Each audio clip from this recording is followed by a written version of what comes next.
11 MEU double bell 4K, and then itong WE M92 na Beretta color black.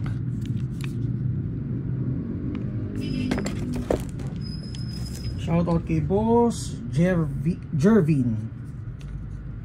So test natin guys. So full metal unit.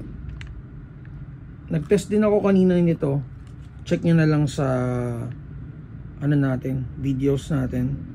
So metal yung slide, metal yung frame, markings. Corona check tayo. 335, 328.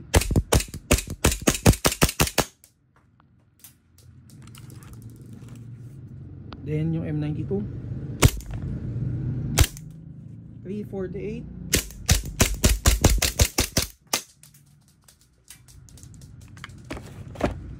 So for details, PM kayo sa page namin, Mavs Hobby Shop.